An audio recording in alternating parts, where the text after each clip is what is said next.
With the hustle and bustle of daily life going on around us, it's easy to lose focus on the things that are important for you and your family.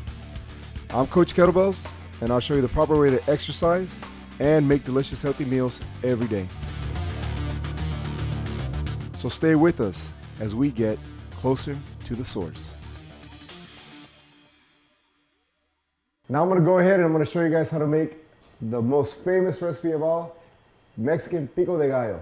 Now, you have to understand that there's a lot of different versions and it's very regional, so depending where you're coming from, talking about the Latin community more or less, it's made in a lot of different ways. But what I'm going to go ahead and do, I'm going to show you my version today. And we're going to start off with about 7 to 8 limes. You get a little bit over a cup and a half. And then the staple of it all, right here, this is our Pico de Gallo. So what I love to use is, I use different peppers. And the ones I like to use are habaneros and Scotch bonnets. I love these island peppers. They're absolutely amazing. They're very aromatic, and they just, as soon as you bite it, you can feel that heat. That's good heat. And then, of course, our traditional jalapeno peppers right here. Now we're gonna use a little bit of garlic, and then right here we have some really good secret sauce. And for more information about that secret sauce, you're gonna have to go ahead and go to the website for that, buddy. But anyways, good kosher salt. And then we have our tomatoes, good white onions, and our cilantro. All right, so let's go ahead and get started. So what I want to go ahead and do is I want to start with the cilantro, and the one thing I want to point out is when you go ahead and you use cilantro, a lot of people like to go ahead and, you know, they talk more or less about the stalk and the leaf and separate it and everything else. All right, so you're a little bit pressed for time. This has already been washed and rinsed. You're pressed for some time. I like to go ahead and go with the bunch. That's simple. I go ahead and I just get it off. Now the utensil you use, you have to have something that is really, really sharp. The one thing that I want to point out is, if you don't have a really sharp utensil and you start smashing your vegetables, you're going to get an aftertaste. You get a little slime to it. So you want to have something really sharp that's going to go ahead and cut everything really nice. So you want to finely chop this. This gives it a really good flavor. Now another thing I want to point out is, tradition-wise, especially with the Latin community, is we use a lot of proteins and a lot of starches and a lot of carbohydrates. We're also big on making all these salsas. Now this is some of the stuff that you can put on everything. It doesn't matter what it is. I like to put my Pico de Gallo on everything.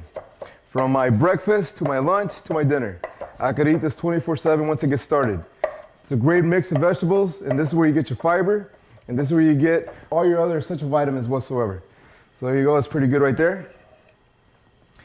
Also, so I started with one bunch of cilantro. Now, to go ahead and to keep, more or less, to keep it even, for every 1 onion that I use, I go ahead and I double it on tomatoes. So I've already chopped this right here, and I want to just emphasize one more time on cutting the onion. You really have to have something really nice and sharp, because you don't want to go ahead and crush the vegetable. You want to go ahead and cut it nice, and you want a really nice texture to it. See that? And that's all you need. You want it to come out like this. It's where you get those nice wholesome bits when you go ahead and you put them on your tostadas, on your chips, whatever you like to eat it with. So here we go. We have our onions. We have our tomatoes. Once again, you don't want to crush the vegetable. I'm going to go ahead and go through this one more time. Nice and easy. You want it just to glide. You see that? You can use a knife. It's a little thick. I love my cleaver. And you want to get that nice consistency right there. There you go. Add everything together. Now I'm going to go ahead and add my lime juice.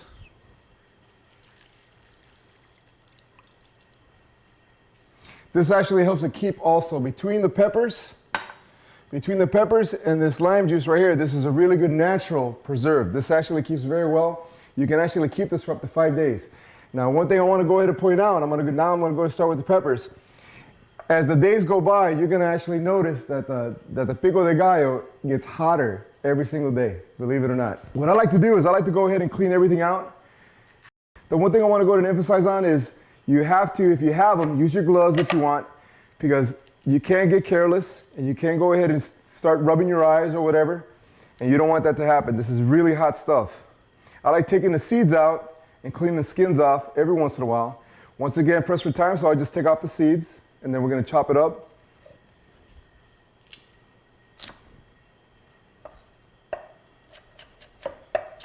Now you want to, you know, just depending on how you like it. If you want to get it really finely chopped, that's up to you. I like to go ahead and bite into the spice. I really dig it. But my kids are going to be in it too, so I'm going to give them a medium size. So that's 1 jalapeno, 2 habaneros, 2 Scotch bonnets. Now we go ahead and we put a little bit of the secret sauce. Now, what this has right here, it has a little bit of sugar. Once again, you have to go to the website to find out exactly what's in here. But it's got a little bit of sugar and it actually counters on the hot sauce that we're gonna use. And you need only a tiny bit. That's all you gotta do. That's it. That's all you gotta do. Then we're gonna go ahead and still finish chopping up. I like to add a few cloves of garlic. I love garlic. Garlic is so good for you. Very aromatic also. Bam, just like that. Now, the salt, once again, varying on your taste. I like to use coarse salt. This right here doesn't dissolve, it doesn't break down. You can use less. Now, this right here, when you go and you bite into it, it's just very robust. It's really good. Give this a little mix, see how it is.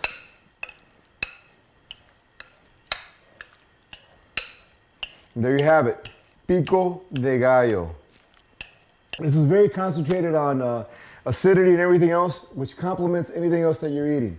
So be very, very generous when you go ahead and you put it on whatever you like, and you're gonna go ahead and you're gonna get your vegetable servings right out of here. All right, until next time.